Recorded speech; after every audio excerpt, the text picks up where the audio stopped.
Okay, so a little bit after 4:15, I'm going to call the meeting to order. Would you please rise and join me with the Pledge of Allegiance? Pledge allegiance to the flag of the United States of America, and to the republic for which it stands, one nation, under God, indivisible, with liberty and justice for all.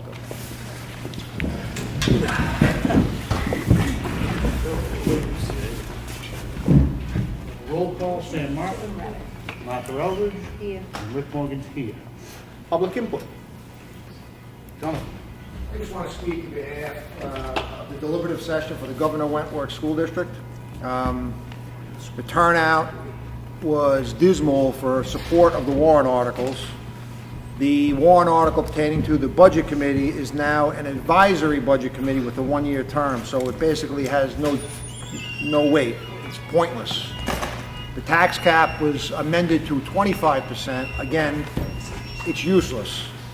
The sad part is nobody showed up to the meeting to participate in the process.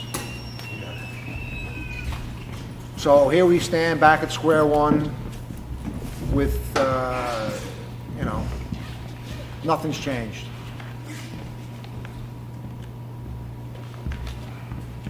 I guess, and I appreciate your observation, but I guess the frustrating part of that is that nothing ever will change.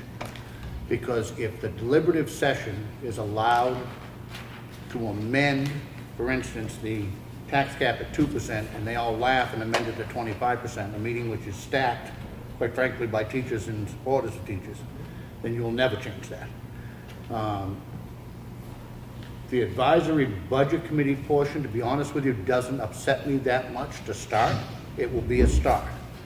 I would be appalled if a really strong majority of the residents of this district don't agree that having a budget committee is a good thing.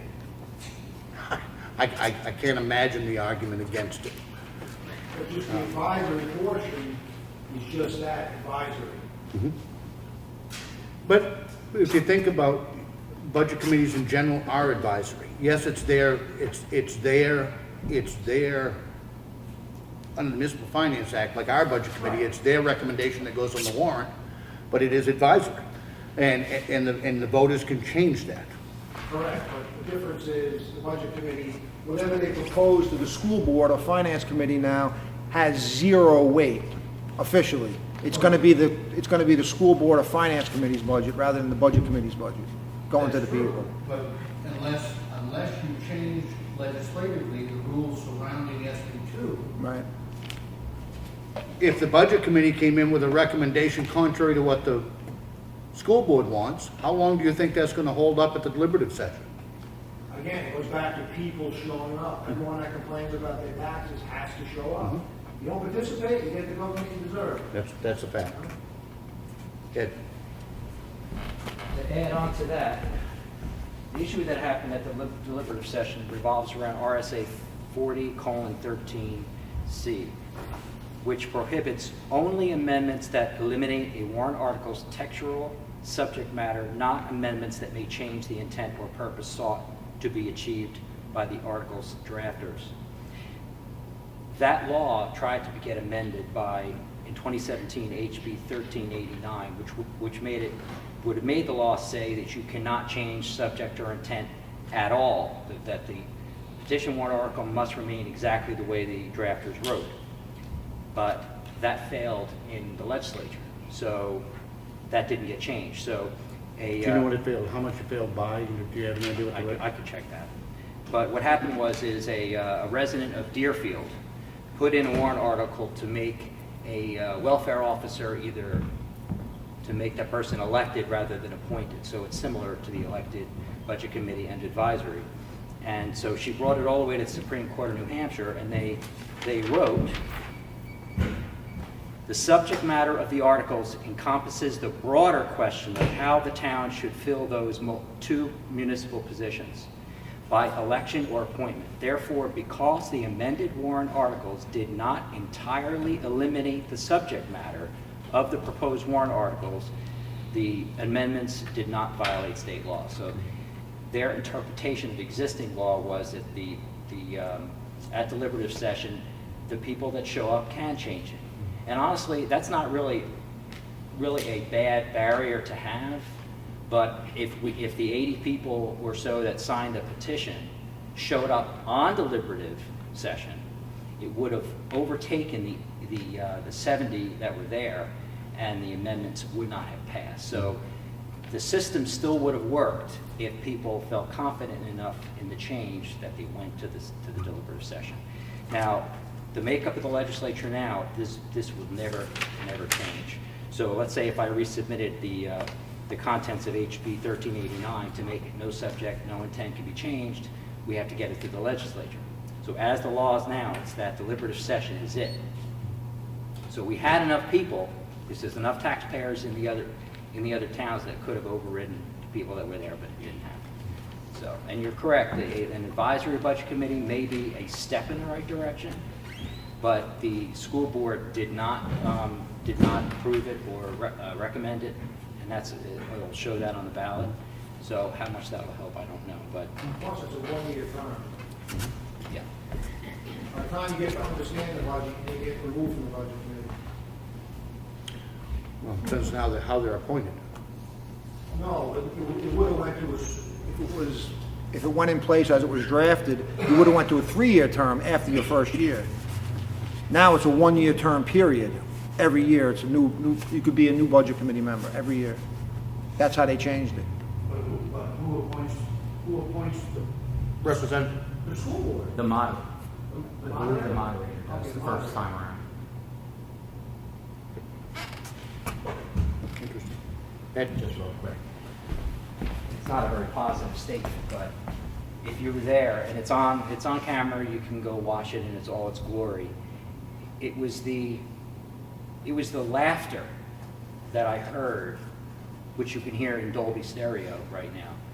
The laughter from the audience, from the people that live in Wolfboro and Tuftonboro, who had no concern that the other towns in the district were having issues and problems paying these bills. It was that attitude that you will take from this. And it did not help. So, thank you. Not shocked to you. And there was just one thing, I'm gonna end after this. There was a discrepancy in the amount of impact that's gonna affect Ossipee. Back in the finance committee meetings earlier in the year, they had an impact of 44 cents per thousand in this coming fiscal year. However, they seem to change it at the deliberative session to where it's gonna go down 17 cents. They can't explain the difference as of yet, so it's being looked into at the moment to try to understand why. So, It could be $1.33 last year, and it ended up being I know, that's my point. $1.56, so. Okay. Anybody else under public input? If not, we're gonna do a little bit about, what time are we on for 4:30? Yeah, it's just under new business. For them. It's 4:30 or 5:30? Just under new business? Okay. We have the minutes of the Selectmen's meeting and public hearing which occurred on Monday, January 28th. I make a motion we accept them as printed. All in favor? Aye. We have the minutes of the Selectmen's work session and department head meeting which occurred on Monday, January 28th. I make a motion we accept them as printed. All in favor? Aye. Aye.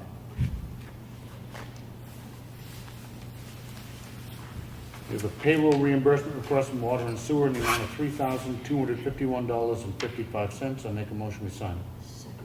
All in favor? Aye. Aye.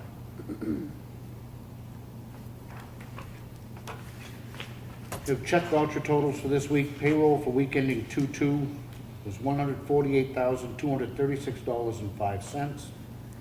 We had accounts payable week ending 1/28, the amount of $31,448.72. We made a school district payment of $451,724 for a total dispersed this week of $631,408.77. Additionally, we had water and sewer accounts payable, which we tracked separately in the amount of $6,066.59. I make a motion we sign. Second. All in favor? Aye. Aye. For those who may be watching for the first time, these are the batch totals. We have a multi-tiered review of every bill that comes in. But it's at this point that they're put into batches mainly to satisfy auditing and tax purposes.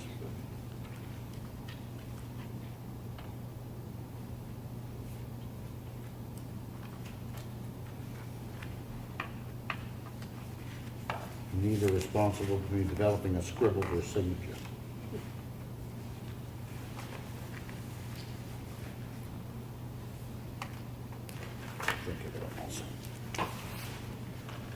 You have the Highway Department work log, which is here in the folder if anybody would like to see it. We have a request for a clerical abatement. This is on map 6, lot 16. And this is a mapping error. The owner was given ownership of property that didn't belong to him. The mapping company did not realize that the river was not a boundary line, but in fact simply ran through the property. It results in a refund or abatement of $39. I make a motion we approve it. Second. All in favor? Aye. We have a request for abatement. This is on map 140, lot 1. The original assessment was $137,100. The revised assessment is $119,600. A difference of $17,500 would result in a refund or abatement of $408.27. Our assessor recommends that we grant this abatement. Taxpayer is requesting abatement because he believes it should be an adjustment to the land due to it being mostly wet. And he met with the owner and did a complete inspection. He'd note the heating system is via monitor style heat. The central heating system is inoperable. Building envelope is small due to wetlands, and he adjusted the value accordingly for those reasons. Make a motion we approve this. All in favor? Aye. Aye.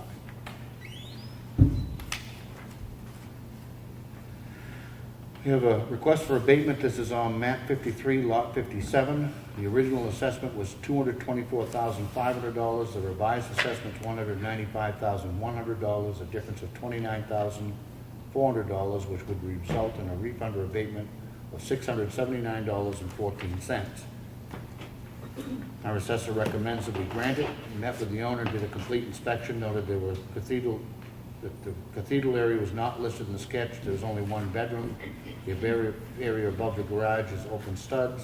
Half bath is rock plumbed only. In 2018, the information was estimated to be finished. Evidently, nobody from the assessing office verified the info until his visit on January 2nd, 2019. For that explanation, I make a motion to approve it. Second. All in favor? Aye.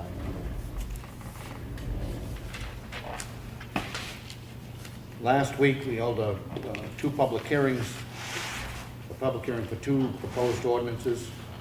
The first was on no-through trucking on Granite Road, Effingham Road, and Foggs Ridge Road. And the second was restricting the use of engine brakes on Duncan Lake Road. We had the hearings, we voted unanimously to adopt those ordinances, but at that time, all we had was the draft copies. These are clean copies. I make a motion we sign them. Second. All in favor? Aye. Aye.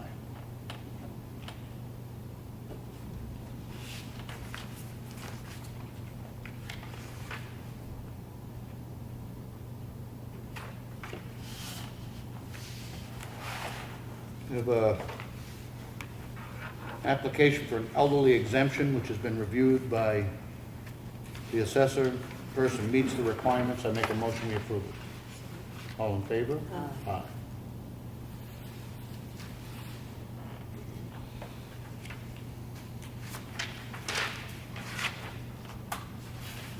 We have an application for a veterans exemption.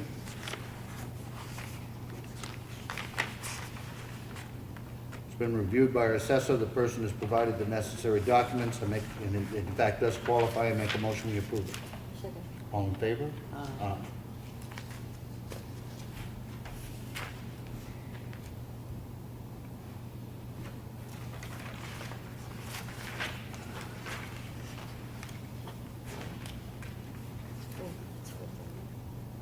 We have an application for a veterans exemption.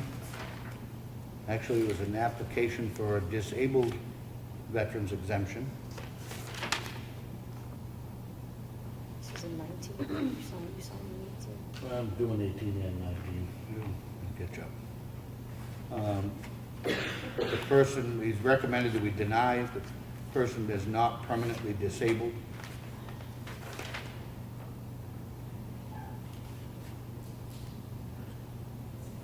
Not clear if they're going to approve him for the all veterans exemption. We'll have to double check with Todd, but for the purposes of the disabled veteran, I make a motion to deny. All in favor? Aye.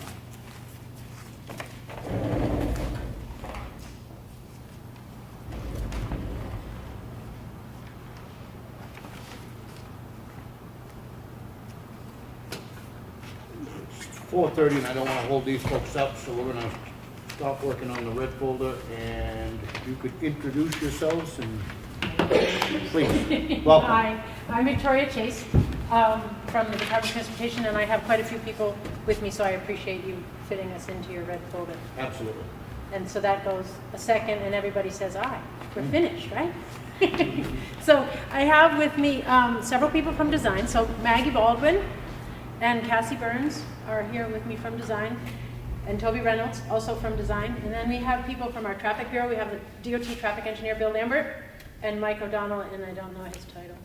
Also from the traffic bureau here with Bill Lambert. So we haven't been to town, and I was here June 16, I think, when we had an open house about multiple projects in Ossipee. So it's been that long, and I'll tell you why in a minute. But I wanted to let you know we've been busy with projects in Ossipee, as you well know, but also the Bear Camp River Bridge project, which anybody who drives in the area is well underway. I don't know how published it is, but Reed & Reed is the contractor out of Maine, and they have their field office there. They've done quite a lot of work on Lovell to build the diversion so traffic can be put beside the bridge while we demolish and reconstruct that bridge. So the Bear Camp, I think you've seen a lot of clearing, and you will see a lot of utility relocations coming. I think there's a big pile of new utility poles somewhere in the area. So I think I've said historically, and I would encourage you to look at the DOT website and the project websites for updated information. I think at the open house we may have mentioned we're doing a very brief video of the area, the historicity of the Bear Camp River bridges, because they're historic. So as part of our mitigation in order to demolish them, we did a video. But it also, we took the opportunity, a piece of it talks about the slide-in bridge construction, which is how we're going to build those two bridges. So look for that in a couple of months on the project websites. There'll be an interactive webpage also that you can click on for those bridges that tells more about why they're important and what's unique about them. The Green Mountain Furniture Project coming up the hill from 28 is scheduled to advertise in June of 2019. So you guys are going to be very busy with activity in town. So there are quite a few utility relocations on that, so you won't see actual bulldozer work in the road probably until next summer. But it does advertise this summer. Which one was that? That's the Green Mountain Furniture. It goes from 28 just north of Green Mountain Furniture. It's really reconstructing the pavement so we can get that, the concrete slabs out. But also it'll be an 11-foot lane and a 5-foot shoulder, where I think in many areas there's no shoulder at all. And there'll be some drainage improvements, and so but that's the limit from the 28 intersection up to north of Green Mountain Furniture. That one's been around for a long time with lots and lots of different, there were bypasses and roundabouts, but it is staying on alignment, and it's scheduled to advertise in June. So coming up. So the reason that we're here tonight is to talk about, we know this as, you want me to slide this a little bit? So I can maybe slide it like this. So I'm sorry I'll probably knock it over with all my flailing. So this we know as 13910, but it's really, and Maggie's going to give you some more details about it, but for the intersection in the vicinity of 41, I want to provide kind of a proposal and get some feedback. There has been significant discussion, debate, lots of active interaction between DOT staff about this project. So this is a proposal that we're coming before you to trying to represent what we've spoken about, but what we've also heard from the variety of meetings that we've had in town. So once Maggie gives you some details about it, I'll be asking for feedback, and we can move on from there. So you're going to hear from Maggie to give an overview, And I think we have a handout that I can give to the, just, it's a small scale, but at least we'll give you something to point at that's the same as what's up on the board. So, all right, with that, did I cover the details? Do you want to give them some more specificity about this? Sure do. Thank you, Maggie. Hi. As Victoria said, my name is Maggie Baldwin. I'm the group leader for the design team working on this project. When we began working on the project, we really understood the purpose to be to improve the flow of traffic from Route 41 onto Route 16. As Victoria mentioned, we've had a lot of internal discussion about this project and what the right fix is to address the purpose. But we did acknowledge that a signal might not be the most appropriate solution, and we started to look at alternative measures to improve the traffic flow, kind of in a corridor-wide perspective, and not so much just the intersection focus. With that said, I will be presenting the current design, which does not propose to signalize this intersection. As Victoria pointed out, Bill Lambert, who is the state's traffic engineer, is here to kind of go into a little bit more of the details of the signal warrant analysis and the considerations that we gave to whether to signalize that intersection or not. And so Bill will be talking once I complete my review of the current scope of work. So as I mentioned, when we took on this project, we kind of took a step back and said, what sort of improvements can we make to this roadway network as a whole to try to address that purpose? So we've identified a couple different alternatives to improve the efficiency. Just so you know, we did also identify the need to kind of accommodate a larger vehicle through this intersection based on some nearby facilities and some field observations. We realized that there's a, truck traffic, WB 67s, 53-foot trailers that we really need to make sure could get in and out of that from 41 on the 60. So currently the project extends from the intersection of Route 16 and 25 to about 600 feet north of the intersection of 16 and 41. I'm going to start at the south end and talk about the improvements, and then we'll run north. So on the south end, as previously recommended by the town, we did incorporate the construction of a right turn lane from 16 southbound onto 25.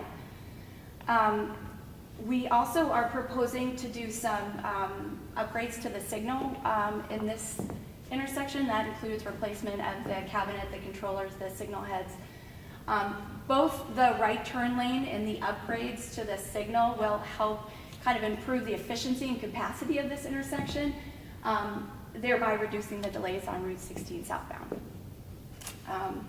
Heading north, well, basically through the run of the project, we're proposing to widen to the east to accommodate a two-way left turn lane in the center. That will be flanked by 11-foot travel lanes and 5-foot shoulders. This basically takes out those conflicts from left-turning vehicles and allows the through movements to happen a little bit easier, which would, again, increase the capacity of this segment of roadway. Next, moving up to the primary objective right here. In combination with the two-way left turn lane, which we affectionately call the twiddle, we are proposing left turn lanes from New Hampshire 16 onto 41 in Covered Bridge. We did propose a slight shift in 41 to improve the intersection skew slightly, and we also are proposing concrete truck aprons on each quadrant. The aprons, because the turning movements of the larger vehicles are so substantial, we wanted to accommodate the WB67 design vehicle, but we also wanted to create a sort of channelized movement for traffic. So, so the intent is to channelize non-truck traffic and the truck cabs in the paved area with off-tracking on the concrete truck aprons. And lastly, We are proposing to install signal conduit in this intersection. We acknowledge that at this point and later during this meeting, we hope to have a discussion about signalized versus unsignalized. But we anticipate that there's always those chances where the traffic changes as to what we've predicted. And so by installing conduit, we can kind of come up with a long-term way to mitigate if we do have to go through and put signals at a later date. And as far as just the remainder of work, we do plan to do a mill and inlay through the length of the project. With the mill and inlay, we're also going to be doing new pavement markings and will include updated signage. And we also have some small stormwater treatment areas that we have to incorporate for the increase of impervious. And I think that is about it. Did I get it? I think you did. Yep. Yeah, I think you did. Thank you. Thank you very much. One thing I want to share, we have been working with and coordinating, this is, as you guys know better than I, under redevelopment, this site in the northeast quadrant by my directions. So we've been working with them. They're anxiously waiting for us to say, here you go, here are the plans we intend to move forward with, but we've been reluctant to do that until we have a chance to meet with you. So Bill Lambert is DOT's traffic engineer, and he's going to kind of share a little more detail about what Maggie referenced with our proposal to not just install conduit at this time. So I thought it would be helpful to have the professional talk about it. Thank you, Victoria. Thank all of you as well. Victoria mentioned that there's been a lot of internal discussion about this project within the DOT staff, and I guess I'll claim guilt on that because I've kind of prompted a lot of that discussion. As state traffic engineer, I'm responsible for improving and installing maintaining traffic signals all over the state. We have about 450 traffic signals in the state, and we've got the technicians that keep them maintained. We do all of the maintenance internally, so we get pretty first-hand input as to how people feel about their operation. Probably one of the more frequent calls that we get are traffic signals aren't cycling properly. That means nothing. People will call up because they have to wait too long or they perceive they have to wait too long. So we have a lot of, I guess, experience and exposure to how people feel about traffic signals. And just a little bit of background. One of the things, my understanding of one of the interests in this location here is one of the complaints I have had in this corridor as a state traffic engineer is that on Sunday afternoons, mostly, but on some other busy days as well, you'll get the southbound queue from 25 that'll extend way past the 41 intersection and block traffic from 41 from entering or turning left into 41. So the traffic queue here is the primary issue. And logically, when people are trying to solve that queue for access here, it's kind of common for somebody to say, well, we'll just put a traffic signal there and everything will be fixed. Well, traffic signals aren't always the right solution because by definition, traffic signals create delay. Every time it goes to a red light, you've got the lost time from the traffic signal turning to yellow and then red, and then you have to be able to get that traffic started up again. So the free-flowing traffic on a green light, once they stop, then you've got to get that progression started again. So there's a lot of inherent delay in traffic signal operation anyway, so it's not always the best solution. And when we were looking at putting traffic signals here and here, one of the things that I noticed was that concerned me was that we weren't doing anything on this segment in between. So now, instead of the Sunday afternoon traffic that's queuing up past these driveways and creating some issues with making left turns in and out of those driveways, now we're going to stop traffic northbound in this direction and block traffic in both directions. So that's created some concerns for me. So one of the things I wanted to see and that they've done with this plan is put that two-way left turn lane in between. So that's a little bit of the background. And one of the things is, one of the things that we looked at, not just by whether signals would cause some delay here, is I go through this area quite a bit. My parents are in Western Maine. I live in Concord, so this is a pretty common way home, especially when my wife wants to do shopping in Conway. This is the way I spend a lot of time. I've been the state traffic engineer for 18 years, and I've never really had any complaints about this intersection, and I don't see a lot of traffic there. So we questioned whether the traffic signals met the objective traffic signal warrants, and I'll go over those in a little bit. There's 3 or 4 different objective warrants based on traffic volumes, and wondered whether it met those thresholds. We talked about the segment that was going to be left unimproved, and we talked about some of the changes here at 25, and if you reduce the queue on 16 southbound by making some logical changes here on 25, including the right turn lane and some traffic signal changes, then you reduce this queue and you make it easier on that peak hour of the week to get out of 41. So kind of wanted to give this a chance to succeed before we started making too many changes here.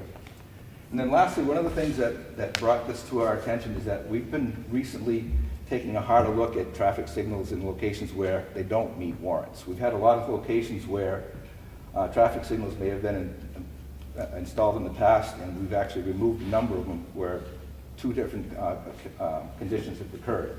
One of those conditions is that traffic signal, the purpose of the traffic signals initially is no longer present. That tends to be for some of the big box developers, retail developers that have gone in, or manufacturing, that either have moved or gone away.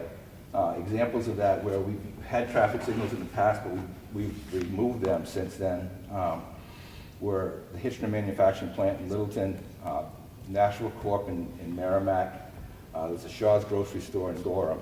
So all of those things put traffic signals in, but then the business goes away. Now you've got an empty driveway that is creating delay for anybody that just uses it as a U-turn. The other condition that we see is that traffic projections haven't been met. I mean, we tend to project traffic based on some historical growth, but in the last 10, 15 years, we haven't seen that growth. So a lot of the private developers that have come in with traffic studies, and even some of these projects where we project traffic to a 20, 30-year horizon when we look at traffic signal warrants, those numbers haven't really come to fruition. Examples of that would be the Home Depot and the Lowe's in Littleton. And logically, both of them came in with traffic projections of how many customers how many trips they would generate based on their square footage. But if you put 2 essentially the same businesses side by side in a community like Littleton, you're not doubling the amount of traffic there. They actually split the projection that they had. So those traffic signals were removed. And then there's another one that's a Walmart.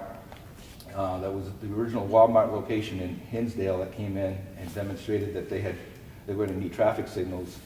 And then when you go back and look at the traffic that they actually generate versus what they told us they were going to generate or estimated, it never came to that. So we've been taking a harder look at traffic signals in the last probably 5 or 10 years.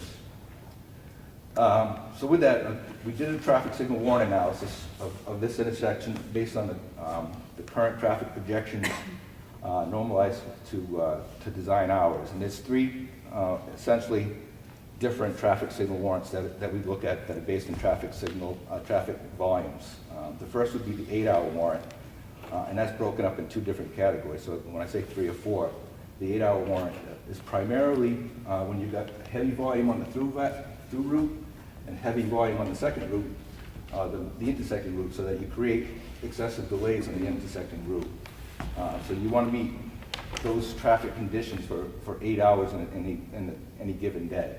And what you would typically see in a situation like that is that the traffic on this road is so long that you would constantly see traffic waiting to get into it from this direction.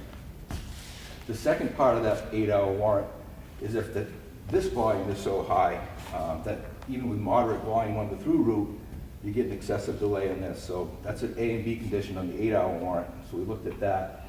The next one is the 4-hour warrant. So the 4-hour warrant is essentially where the principal reason for that traffic signal would be the volume of traffic on the intersecting route.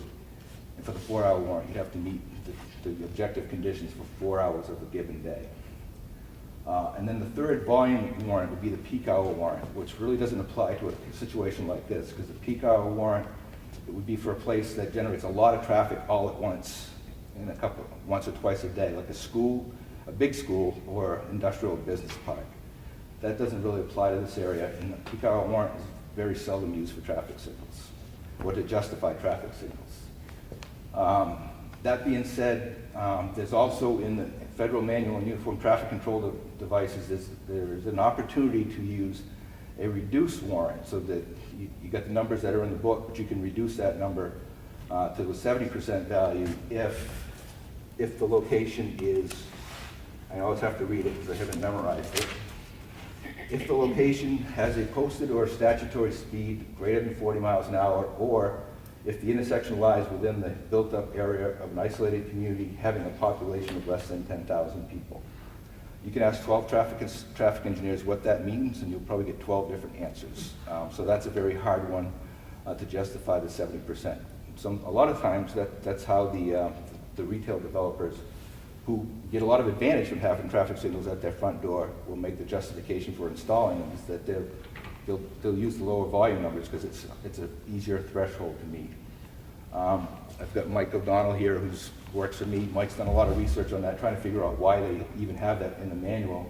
And if you had any questions, I'm certainly going to defer to him. So that being said, we looked at the traffic signal warrant analysis for that intersection with 2020 traffic volumes, and then projected that 20 years ahead. In the 2020 numbers, the 8-hour warrants were met for 3 hours, and you need 8 minimum to meet that 8-hour traffic signal warrant. And that was for both the worst of the two conditions. None of the hours in 2020 met the 4-hour warrant, and like I said, the peak hour warrant doesn't apply. Now, the only way that we would have met traffic signal warrants in this condition would have been if we used the 70% values. And in the 70% values, you would get 11 out of 11 hours would meet the threshold for the 8-hour warrants, and you would get 9 hours would meet the threshold for the 4-hour warrant, and that's in the year 2020. We don't believe the 70% warrant values apply to this intersection, but I wanted to put that on the table just so that you're aware that we looked at all conditions that we could. So we're looking at the 100% warrants, and based on our numbers, the traffic signals don't meet those objective warrants until sometime around 2033. So that's when we start talking about putting conduit here. So that if we put conduit here and we observe traffic conditions, and we meet those warrants earlier than that, or if we get to 2033 and find that traffic is as we projected, then we can put those in a lot easier than if we have to put in, dig a trench across the highway and put those in at a later, and put the conduit in at a later date. It's a lot more disruption to traffic when we do that the second time. So with that, why would the signals not be recommended here? One of the reasons that signals wouldn't be recommended here is it creates unnecessary delay on the major road and could introduce delay on the side road. I spent about a half an hour out there today from about 3:30 to 4, wanting to make sure that I got here in time and watched. And there was never, I think there was one time in a half hour that there was more than one car that paused here. And all the vehicles that paused here paused really briefly. But if you put a traffic signal here, and it's coordinated with a traffic signal there, so it's not always going to be that you pull up to this light like it was standing alone all by itself on Route 16. If you put a signal here and you coordinate it with this, there's going to be times when that green light on 16 is going to be held, so that when this green light goes on the left turn, or that green light goes north, it's going to hold that green for Route 16, so this whole platoon can continue through. So somebody coming up to this intersection is going to have to wait for that whole cycle before they get a green light. So the people that are pulling up there now and taking a look and finding a gap and then making a left turn are going to have to wait for a green arrow or a green light, which could be a little longer. One of the other things that we see is because of this right-of-way development, the fact that we haven't gone to a hearing, we don't have a good alignment that we'd like to have for putting traffic signals in. So we would have to operate Covered Bridge Road and this as separate phases, which is going to add a little bit more delay at that intersection. It's going to reduce the overall level of service for this corridor if we put traffic signals in. It may increase total crashes because traffic signals often will create rear-end crashes that you don't have now, or in this case, it might move the traffic rear-end crashes further north. I think in this case, you've got the development here that's pretty established, and it's a very good sight line. So if you get stop traffic coming up in this direction, people coming behind them are going to see them better. If you start stopping traffic at this location, you get a curve here that restricts sight distance a little bit, so that stop traffic might not be as expected. And then the last thing that I'll go into is that the improvements that we're doing at 25 may mitigate the concerns that are here so that they may not be necessary, or at least the perception is that they might not be necessary. So what are these improvements going to do? This right turn lane here obviously is going to reduce the overall queue, because a lot of the traffic that comes down here and gets stuck behind the one lane or has to squeeze around and make a right turn, will be able to get into that right turn lane a lot easier and be able to clear the signals quicker, so that you won't have to dedicate as much time to this phase as you do now. Mike can correct. How many cars is that lane, that turn lane? How many cars is that lane? You guys designed it. How many cars did you design that for? I think it's about a 200-foot right turn lane, so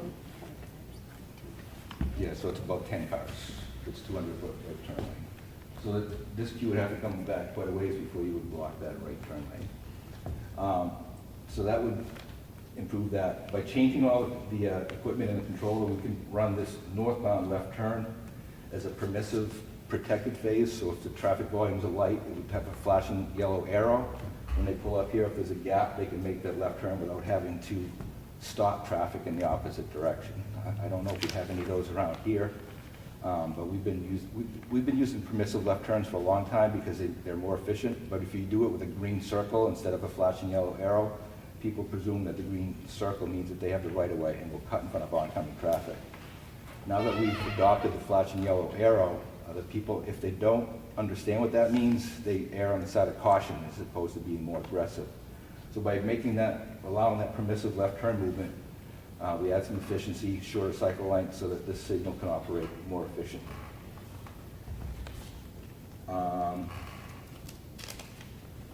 So those are the major changes that we see happening there.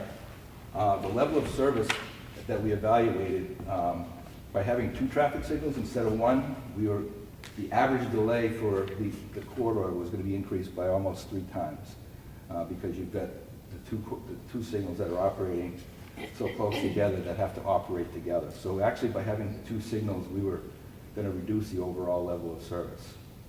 So I guess to reiterate what Maggie said earlier, our recommendations are to do the improvements that are shown in the plan, including all the improvements that we are proposing at 25, and then put the conduit under, or do the widening of 16 so that you deal with some of these left turn conflicts in the middle, so you don't have people crossing a white line to go around left turning vehicles, and then install conduit at this intersection so that either we get, in the future, we can get these 2 intersections lined up better, or the traffic volumes get to a point where we need to put traffic signals in because they meet the warrants.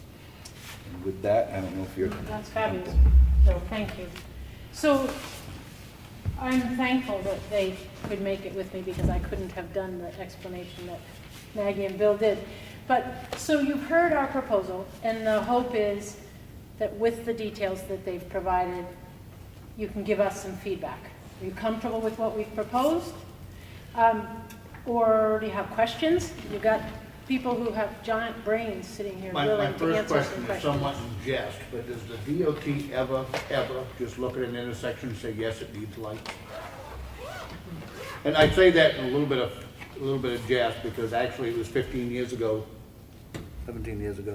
that I had to fight tooth and nail to get them to put the lights in at 16 and 25. Yeah, probably 20, because that was just, the 16 and 25 and 16 and 28 were installed just before I became a state traffic engineer, and they were installed temporarily Yeah. so we could put a permanent installation in. That was a long time ago for That temporary. was a fight. Yeah, but those are pretty major intersections, and just to finish the answer to your question, with our highway safety improvement program, and none of those folks are represented here, we look at places that have high accident rates, and that kind of raises a flag as that maybe something needs to be done here. But we still need to look at the traffic signal warrant analysis. And probably the majority of new signals that we've been putting in recent years are either with that highway safety program or private developments that come in and propose that are going to generate a lot of traffic. I understand that there have to be standards. My question also would be, what traffic counts are you operating off of on both 16 and Route 41 that determine that it doesn't meet the warrant? You mean, when did we collect them and how do we determine them? Yeah. Mike, do you know the details to that? Yeah. So I, Another country, we have to ask some questions to Toby too, just so everything's fair is fair. I don't want to just give you the date without also giving you an explanation about what we do with that information. So when we go out to collect traffic volumes, the warrant analysis requires that it be done on a typical day, which would be like a Tuesday, Wednesday, or Thursday. Those are the representative days of how things would normally function in a location. We also have a permanent counter in Ossipee on Route 16, south of this location. It's running continuously, 24 hours a day, 7 days a week. So we can collect information at that specific location, look at the data from just down the road to see how representative the data we got actually is. And then once we collect that data, we look at the seasonal factors, how the traffic changes seasonally. There are certainly some times of the year when there's more traffic, and there's other times when there's less traffic. We collected the data, I think it was March 8th, 2016, which is a low volume time for this area, which meant we had to seasonally adjust it by bumping the numbers up, by taking the volumes we collected and increasing them. So that's how that methodology was done. I forget which day it was, but I did check that it was in fact a Tuesday, Wednesday, or Thursday. And by bumping them up, we're bumping them to an average, not a peak condition.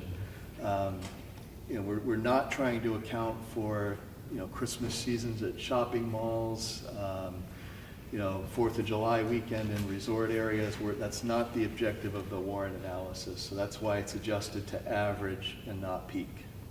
I get that. Okay. Except, and where I take exception with that idea is that on all other traffic safety issues, whether you're talking about speed limit sets, and all of them, you make those rules and those changes to guard against the worst times. And yet we don't do it with lights. We do it based on Tuesday, Wednesday, Thursday traffic, which is in March, even seasonally adjusted, which I will guarantee you is not even remotely close to the main issue at that intersection, which is going to be on those holiday, not just holiday weeks, now every weekend. I do think that your improvements at 16 and 25 will help a little. I don't think it's going to help your queuing problem on Route 41 at all. That Route 41, it's not just, we talk about seasonal adjustment. I mean, the population around Ossipee Lake, I couldn't even guess. We have a whole bunch of youth camps on Ossipee Lake Road on the backside of Ossipee that produce a tremendous amount of traffic. You've got that, but you've also got, because of Route 16 limiting carrying capacity, you've got a ton of people that are using that as a cutoff to Conway, that get off at 41 and go up and hit 113 and go up the back way to Conway. Therefore, the reverse is true. So on Friday afternoon, it's not 3 cars waiting for a couple of minutes. It is literally 30 cars waiting a half an hour. The amount of traffic that we're queuing from Route 25, forget about Route 41. We're backing it up all the way to the 4 lanes in Tamworth. Now, there's nothing that you're going to do that, unless you put in 4 lanes of highway between here and Rochester, that's going to stop that. But if it is a given that you are going to back up traffic from Route 25 well past the intersection, if that is a given, and I will guarantee you that you will not find one person who lives in this area that doesn't recognize that that is a given, then the only thing that's going to allow people to get off on Route 41 is a signal. I just don't know how else you're going to get them out there. The twiddle, you called it, the turn lane, I think is great. I think it'd be great for the businesses. I think it'll help that area. I don't think it's going to help Route 41 at all. I don't see how it can. The one thing I would say about when the traffic's backed up to Socorro Village, that's not going to be the issue for getting out. It's going to be that, and it's not going to be when it's the low volume, when there's no backup to 25. As a traffic engineer, what I see most frequently is that transition area where you've got traffic that's still coming into the intersection pretty fast, and they're coming in, maybe not bumper to bumper, but they're coming in at a fairly high volume so that there's not a lot of gaps to make the left turn. So it's, when the traffic's stopping, Mike has told me when he's pulled his trailer from the Conway area, he will intentionally block the intersection so people can't make a left out of 41. But other than people like him, I think those times when traffic stops past the intersection is when you get people that typically will be courteous to a degree, and you get slow-moving vehicles, so you're not as much of a safety issue as you would have in that transition period. To me, the biggest challenge for a corridor like this is that transition period when there's enough traffic that you don't have a lot of gaps that come out of 41, and it's moving into the 25 fast enough that there's a potential for high-speed conflict. The other thing I want to make sure you're aware of, and I'll help you all are that Covered Bridge Road, which has been closed to through traffic for 20 years anyway, will be reopened within a year when they finally finish, if they finally finish the Covered Bridge project.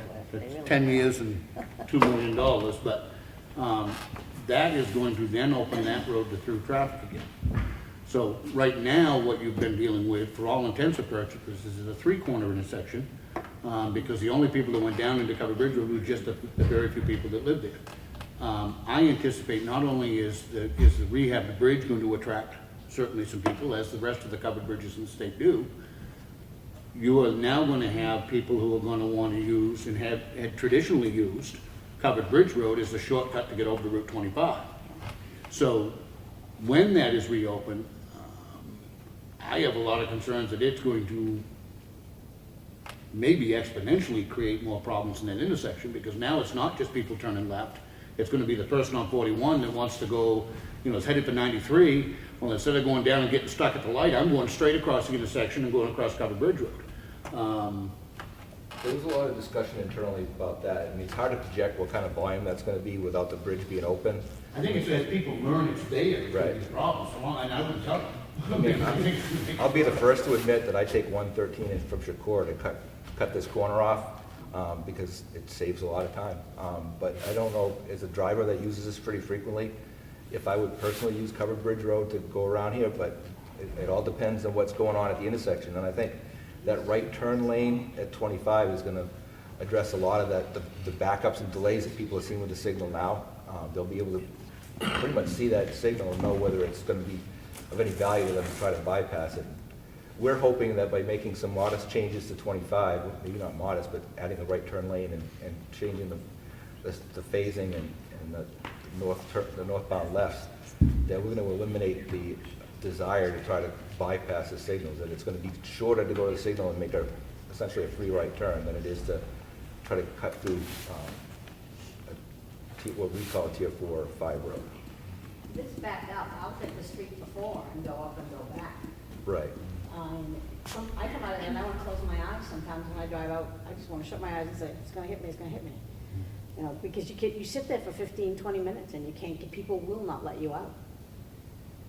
Again, I It's will tell Mike nobody not might to turn. drive to Conway anymore. And block So the we won't block intersection. it. Listen, I'm glad you There's put, somebody in the room that can take care of that. I'm glad you're putting the conduit in so that if it does, and I hope I'm wrong, You're not. I hope I'm wrong, but if it does become an issue that they can be added without tearing back up what you've just done, I'm glad for that. But I'm not, as much as I like all of what you're proposing to do, I'm not at all convinced that it's going to help the issue on Route 41. So, And that's a left turn lane right there. Up this end. There's a, No, go further, go past the intersection, yeah. yeah, there's a left southbound yeah. Right. and a left northbound. Yep, so a left onto Covered Bridge and a left onto 41, yes. And I could tell you the experience that we had in Littleton was fairly similar. There was an intersection in Littleton that goes to their industrial park. And their industrial park is pretty low density. There's not a lot of development in there. But the fourth leg at the intersection was a retail, it was an Ames department store, if you remember back in the day. I think it went from Ames to Brooks Pharmacy, and there was an Oriental restaurant. But it had been vacant for 10 years or so, so we looked at putting those signals off. We had them on flash for several months, and the people in the industrial park were saying that that was gonna make it that, they had the same concerns that you're expressing now, but in observation, when we had the signals on flash, there was never a backup on that industrial park road, because people would get to the flashing light, they'd take a look, and they had more sight distance challenges than that we have here, and they would make a quick left. You might get in the peak traffic period 2 or 3 at a time, but you never get that long extended queue. And now that we put the signal, because there was some opposition that we decided we put the signals back, we're getting 5, 6, 7 cars per cycle that now have to wait for the green light before they can make that left turn. Can we request, can you do it?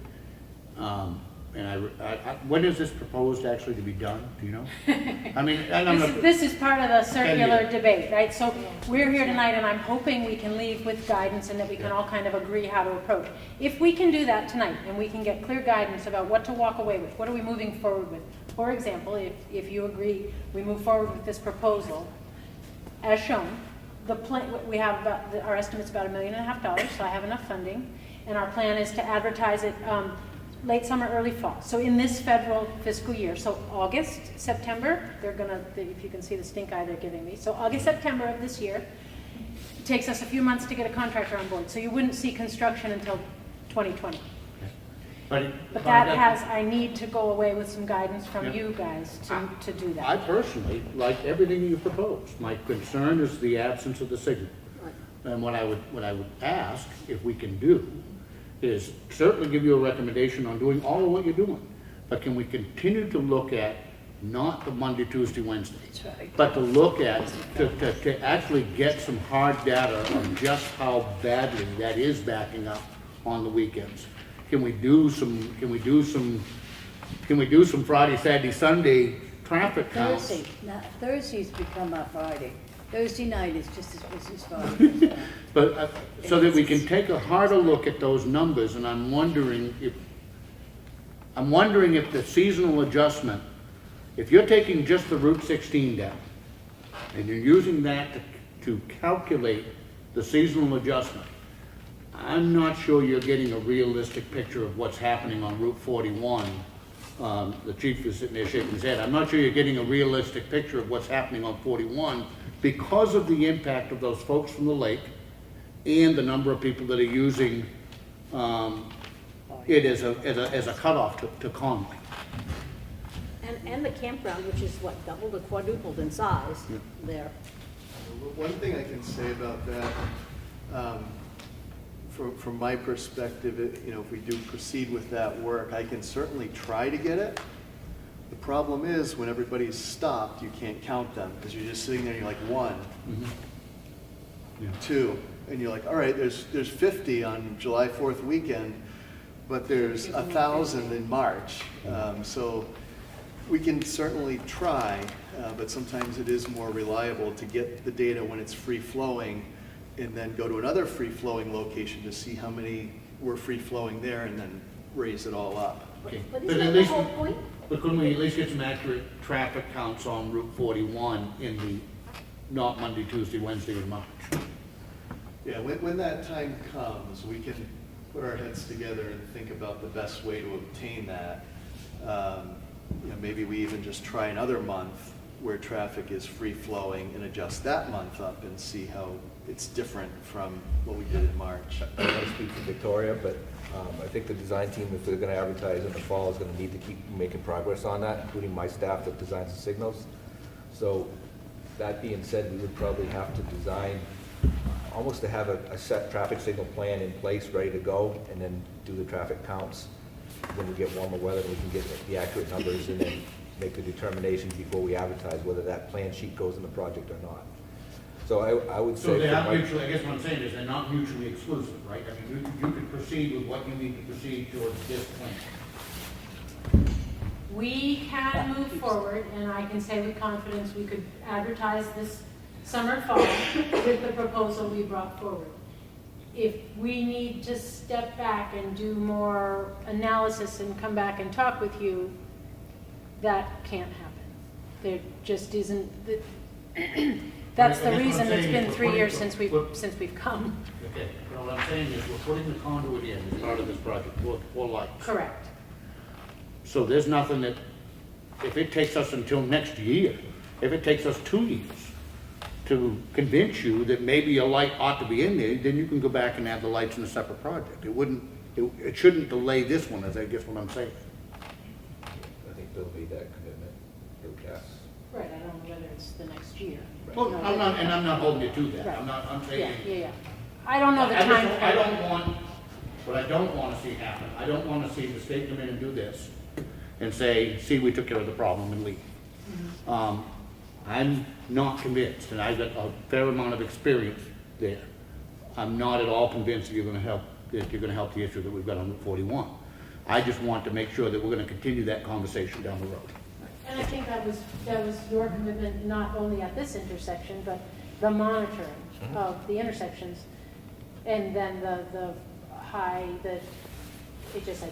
Right. So he is on that committee, which looks at the critical areas around the state. So I don't know one thing that Bill said to me, and I don't know whether it will help, but because I appreciate what you're saying, and when there's 30 cars on 41 wanting to take a left.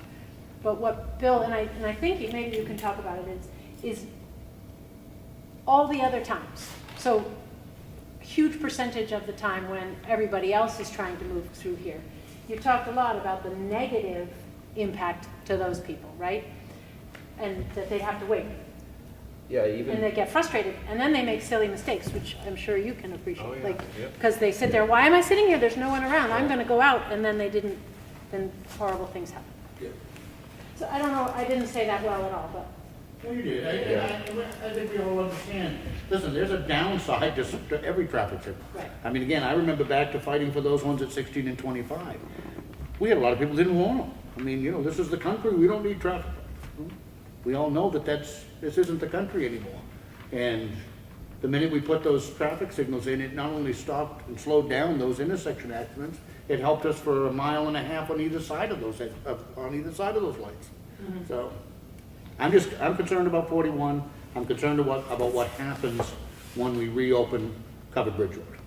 Yeah, and You're if the- then turning that into a 4-way intersection. And There's I'm not. potential development that we're aware of, either on the corner or somewhere else, that may generate enough traffic separately that we would revisit the intersection here as part of that. I mean, we don't know what that development might look like, and it's hard for us to predict that. I find it hard to believe that the people in the turn lane coming south will be able to get out with the traffic trying to dodge everything to get out of 41.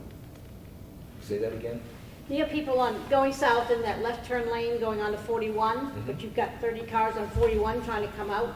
Those people in that left lane are going to sit there forever. On 16. Without Yeah. a traffic signal there? Yeah. They get the right of way, so unless somebody from 41 is cutting them off. You want to try that intersection. Yeah. Like I said, I want to close my eyes sometimes. I mean, I drive a lot of intersections all over the state, so I think I'm pretty aware of those, but one of the issues, we've got an intersection that's similar to what's out here in Chesterfield, where Route 9 crosses 63, and the issue's never been that the people are waiting on Route 9 to make the left onto 63, because the people on 63 have to yield to them. And again, until computers are driving cars, as long as humans are driving cars, things like that can happen, but that's not my Could be experience. interesting to see. I appreciate everything that you guys have done and you're proposing. I just don't see it taking care of the problem. I don't.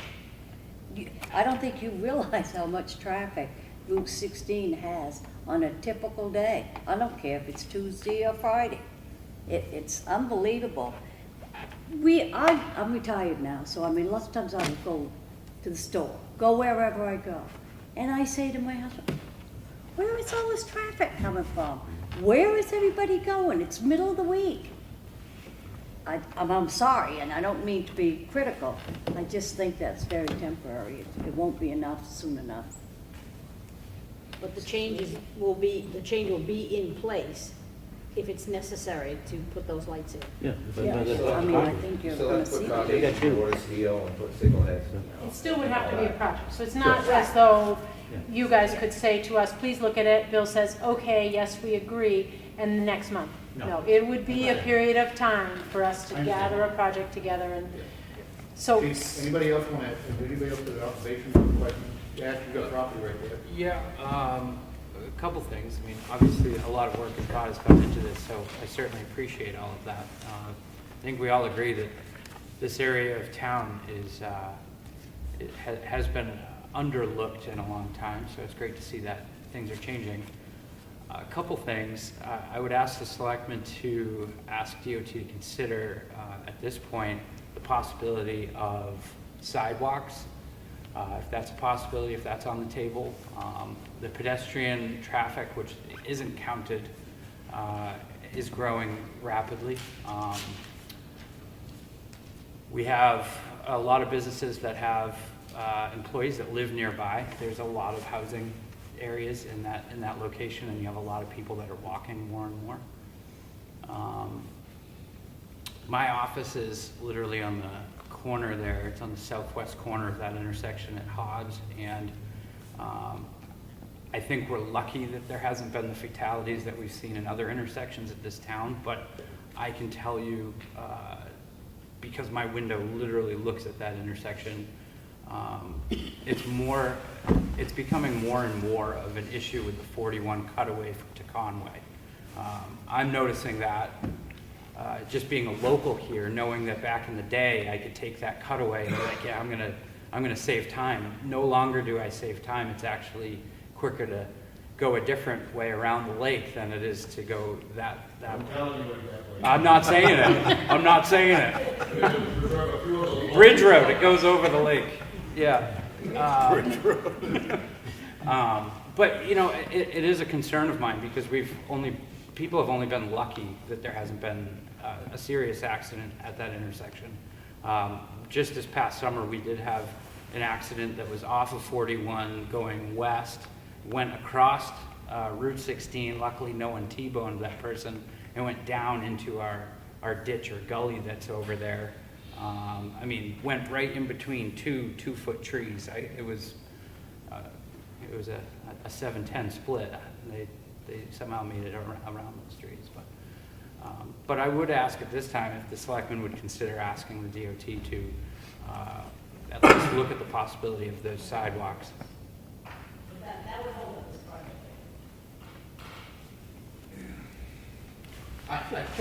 Well, let me talk to the sidewalks a little bit. There's nothing here that prohibits that sometime. But if you guided me and said, please add sidewalks to both sides, absolutely. My cost, my design process, and then the commitment that the community would need to step forward and say, we're going to maintain those sidewalks, right? I believe there is in the signal upgrades at 25, there is not the prohibition of a pedestrian phase later, but there wasn't any, there's no infrastructure now for anywhere else. So that doesn't, but if you were to tell me, please put in sidewalks, one side, both sides, yeah, it has an implication on the price and the time frame. I don't know what that is, but there isn't anything we're doing that would prohibit it from happening. I think there's a right-of-way constraint on the 41 northeast corner, isn't there? Well, there's going to be a right-of-way constraint in several spots, but that's not a prohibition, it's just an implication. Okay. Jonathan? Just, I know it may not materialize, but the Mount Whittier project that is, you know, how would that impact the volume at this intersection? If that does go where they're looking to go with it, I mean, you know more about that, Ash. Yeah, I'm not looking at 3 years, I'm looking at 5, 10, 15 years. And we do have a big opportunity where Whittier becomes something here in the future. If you look at 25 to Newman Drew Road, there's a perfect walkway where they did that bridge. There's a pedestrian walk on the side of that bridge to the edge. The only place you can stay in this town currently is in that part of town is the corner, used to be Flanders Inn, it's the Econo Lodge now. They have absolutely no way of safely crossing the street. I mean, all of these things are things I would consider as an infrastructural thing to do now. Whether it delays time or not, traffic is still slowed. It doesn't change that. I would rather make it right than make it fast. And I think if those opportunities were put in place, I think down the road we would look back and go, I'm glad we thought of that while we had the time. Because getting the attention of DOT again in the future is probably a longer shot than just making the correct changes as we're at now. Well, two things. I mean, it is, but you also get the issue of, I mean, if the state constructs them, then they're gonna be looking for the town to maintain them, and I don't know that that's necessarily a convenient thing. I mean, we're trying to install some sidewalks here in town, down here in the village. I don't know, I mean, off the top of my head, I don't know what it would cost Public Works to maintain sidewalks in West Ossipee. It would be an issue to get up there, obviously, but, if they were in there, obviously, when sidewalks are built, the agreement is they need to be maintained, so we'd have to figure out a way to do that, obviously, and that's what a 7-mile haul to get up there to do a section of sidewalk, something with a machine to do it, so, we'd have to figure it out. What was the former lead of Mount Whittier Ski Area? Has now been sold, and the person that bought it seems to be very interested in doing some sort of a major development on it, which will have an impact. I don't know how much that'll impact 16 and 41, I'm not sure. It will certainly have an impact at 16 and 25.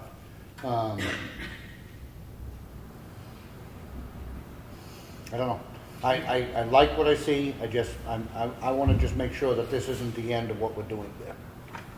Because my fear is that once Covered Bridge is reopened, and I just don't think it's going to. Ash? If that were to be the case, and the cause of concern isn't the sidewalks along Route 16 itself, I would absolutely make the suggestion that the infrastructure be put in place at the intersection of 25 and 16, because as I said, currently there's no sidewalk, there's no pedestrian crossing. You're taking your life in your own hands with people that are going south wanting to go on 25 west to cross that street and be able to do so safely. Is that possible as part of this to do some sort?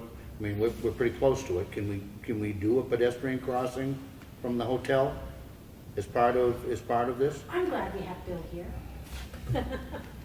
Traffic signals can certainly include pedestrian phases. With the Americans with Disabilities Act, we've got to make sure that it's accessible and get to the issue of maintenance. One of the challenges we see with pedestrian phases at remote locations like this, especially with developments on the corner, is in the winter they tend to push snow up on against the bank. So it's not just the 6-inch storm, it's everything that comes out of the parking lot that gets pushed up against the pole, so that and maybe you're not going to have a lot of people in wheelchairs going on the sidewalk in the wintertime, but you have to keep the button clear for the person that might be. So keeping them clear is more of a challenge. And typically what we would do is at each corner we would put at least a radius of a sidewalk, so that there would be a place that a refuge that somebody could stand on, push the button, and wait for the pedestrian phase before they cross the road. Doesn't there need to be a sidewalk on either side? Because I don't know that, I know that when we reconstructed the bridge did have a sidewalk or a wider shoulder. But does that sidewalk, do you maintain the sidewalk up to 25? No, we don't. One side is used as the snowmobile trail. There's actually a sidewalk on both sides, I believe, on that bridge. And the other side, I believe actually DOT does, I think they set their wing up when they shelf, and they actually plow that part of it off on the bridge. On the bridge, but what about between the bridge and Route 16? I'm just worried about, It does ends. You don't have to have a full pedestrian environment. just shoulder. We don't have to have sidewalks along the road to put a pedestrian access at the signal, but typically we would want to have at least an apron of sidewalk at each corner so somebody could safely take refuge and push the button and wait for the walk phase. Surprisingly, there is a fair amount of pedestrian traffic there. It was a few years ago now, but we had an elderly gentleman run over and killed crossing the road in the yellow area a few years ago. So What we would probably want would be at least a sidewalk on this curve here, one in front of Watson's store, and then probably on the opposite side, the crosswalks of 16, crosswalk along this frontage here, preferably all the way up to, say, McDonald's driveway or some logical point. But you would at least want something at the intersection. Could I at least call on our chief of police to speak on whether or not there's been accidents or fatalities at the intersections of 41 and 16 and 25 and 16? Yeah, there certainly has. Several accidents. Thankfully, most of them are minor accidents nonetheless. But we have had several accidents, vehicle versus pedestrians, 16 and 25 and at 41. I think Percy Tramer's last fatality that I can remember. Fatality, yeah, fatality. We had one struck by 16 and 41, guy on a bicycle a few years ago, and then there was another one. I can't think of his name. I'm just looking at the right of way now. This lots of right of way at 16 and 25, so I'm not going to commit the design team, but I think this is Yeah, I doable. don't think we don't have any details yet, but what Bill's talking about with the ramps, the little, a refuge, that there might be a possibility that we could do within the right of way, within the budget, within the timeframe, but I don't think we have the tools tonight. But that would be. I would expect you to do it also. That would be what I'm looking to leave with. Here, do this, but please add this, this, and this. And then 41's a lot more challenging. 41, there is no right-of-way in that northeast quadrant. And in front of the fire station, like there's some, for us to install sidewalks, I didn't mean to mislead you guys. Like, if you told me I want sidewalks from 25 to 41 or past 41, I would potentially need a public hearing, which puts us out 3 years. To pause, do the design, conduct a public hearing, negotiate with the property owners, have potential eminent domain action. So that's what that time frame does. This project does not require any rights outside the right-of-way, other than maybe some conduit work that we could potentially do as a temporary with that northeast quadrant. But if they said no, thank you, we wouldn't have to follow eminent domain. So that's this time frame. So that we're looking for that input, we're looking for that guidance from you to say this is what we want. I'm going to suggest, and I'll make a motion that we recommend that the DOT proceed with their proposal, that we endorse it, that we ask them to look at addressing pedestrian crossings at areas 16 and 25, and that we will continue to look at the issues of 16 and 41 going forward. Yeah, eventually stop it. Right. All in favor? Second. Thank you. Thank you very Give your much. endorsement, Appreciate that. please. Any questions for, I've taken a new position within the agency, so I'm now working in the highway maintenance area, and so these people are going to carry the project forward, and I'm confident they will, but you won't have to see my ugly mug here again. Well, you won't see my ugly mug. I know! I didn't run for re-election, so I've got like a month left, and somebody else will be sitting there. But our ugly mug to be here. I thank you I guys didn't very say much, that. and thanks for Thank you. participating in the continued debate. Thank you very much. Thank you, Ellen, for your help. Continuing the red folder.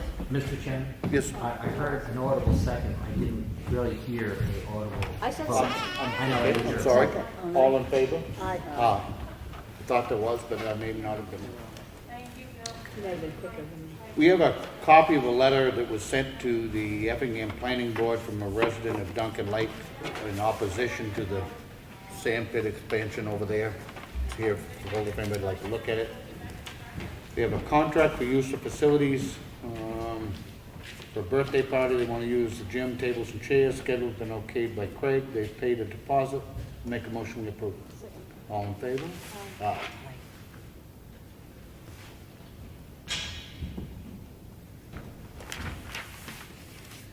We have a copy of a notice of public hearing. This is from the town of Middleton.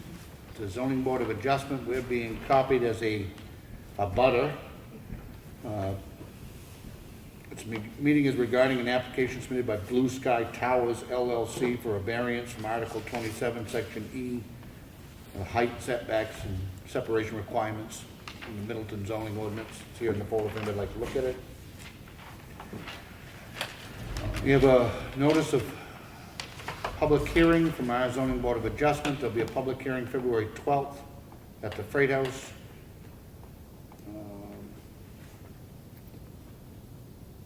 Regarding a variance and special exceptions here in the folder if anyone would like to look at it. We have an application for current use.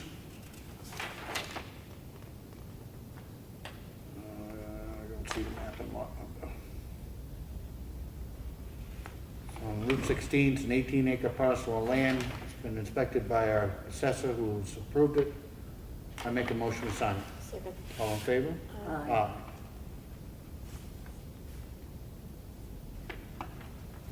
Can I just ask Ashley, this is when that round table thing is, okay, this thing. It's gonna be in the afternoon.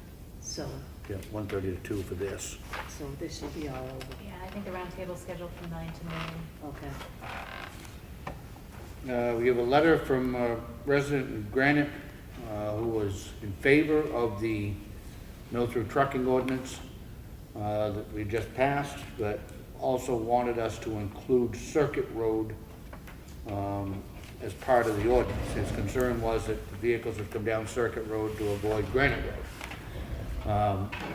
I think the easy answer is, Brad, to make sure that we put the no-through trucking signs on Circuit Road, because if they come off from Circuit Road, they're gonna end up on Granite Road where it is part of the ordinance. I'm just trying to figure out how we're gonna get on Circuit Road to begin with, because the Circuit Road comes off of Granite Road on both ends. That was my thought, but. It's true, yeah, can't. But, we can easily add another, I don't, which end are they talking, would they want it They on? didn't really suggest, but his concern was that they had to continue to use Circuit Road. I don't see how that's possible either, but anyway. Chief, while you're here, I mean, we've signed these ordinances today. Obviously, we expect that there'll be once the signs are up, there'll be an education period. Absolutely. I mean, we're not looking you to go out there and take any money out of people's pocket initially, get some education, some people out there, spend some time, and let the truckers know that they can't use it anymore. Absolutely, we'll add on directed patrols. Do some directed patrols, and obviously it doesn't make any sense until the signs get up, so I'll leave you to coordinate with Brad on when that happens. We'll do. Okay. We have an application for property tax exemption.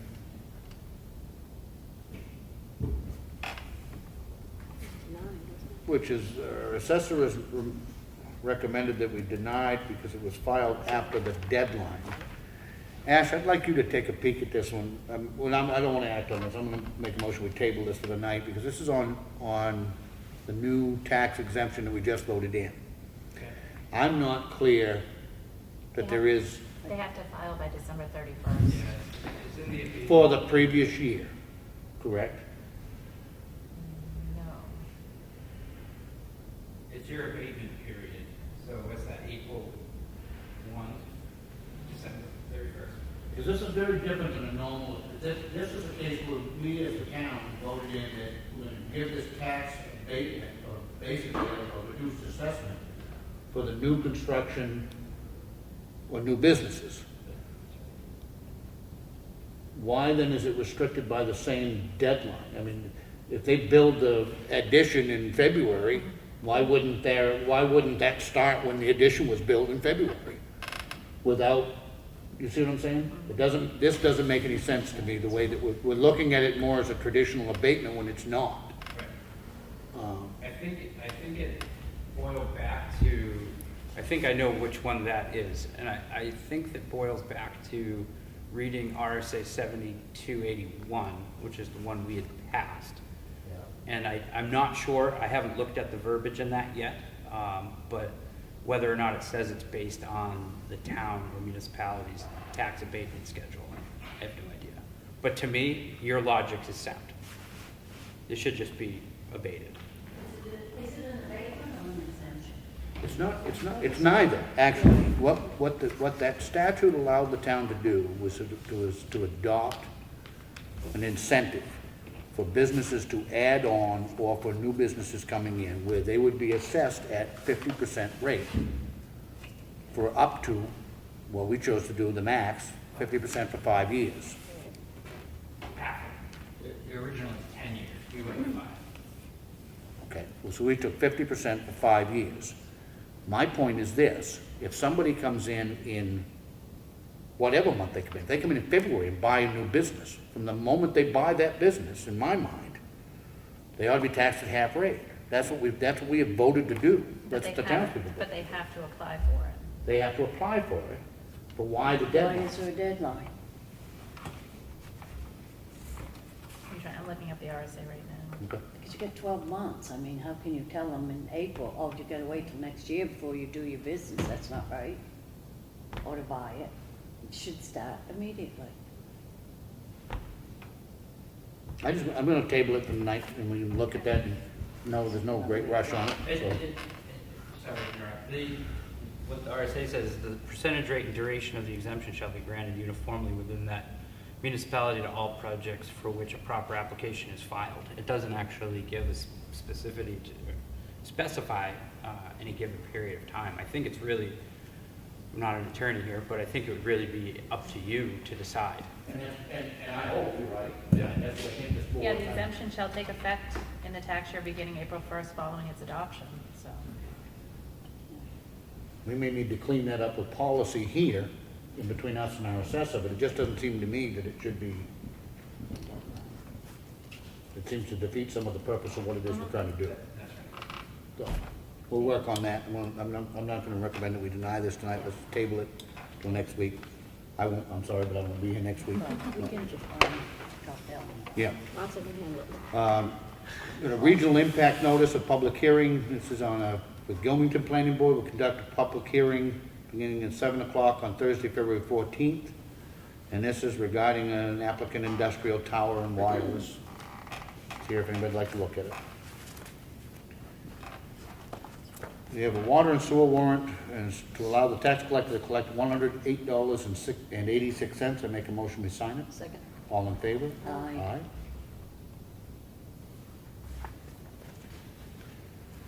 We have a second water and sewer warrant allowing the tax collector to collect $136.47. I make a motion we sign it. All in favor? Aye.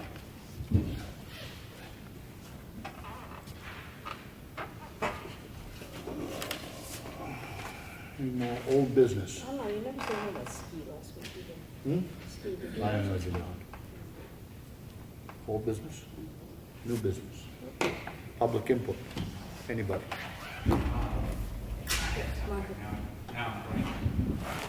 Must have been a lie.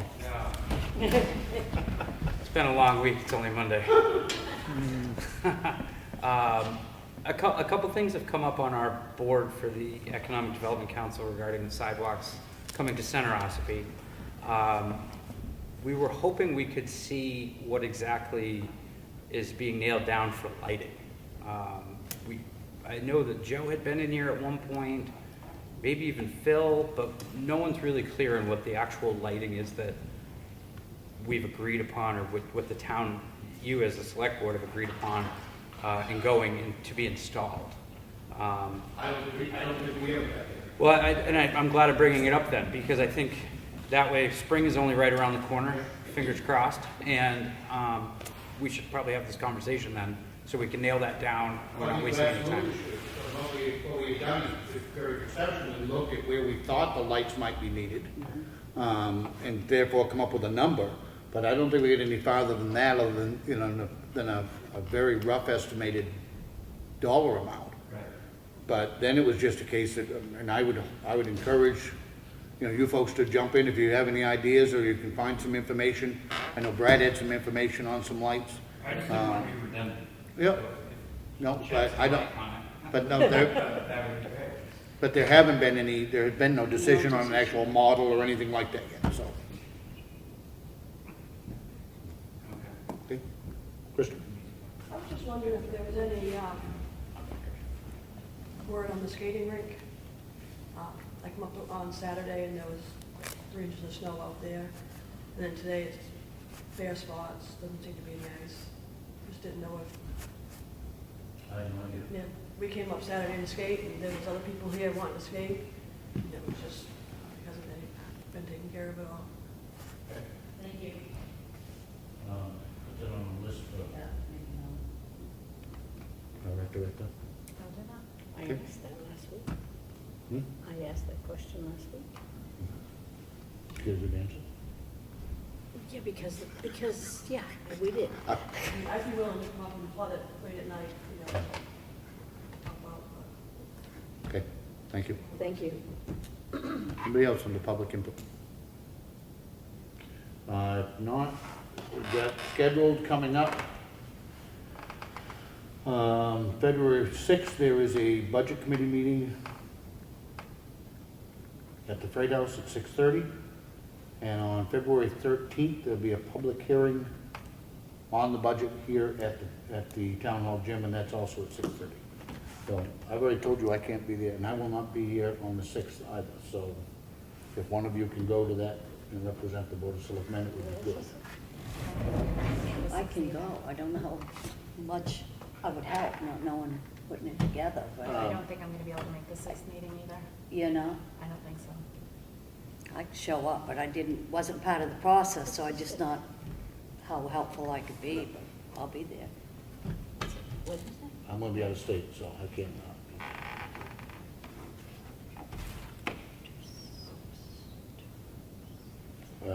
Okay, I make a motion, we adjourn.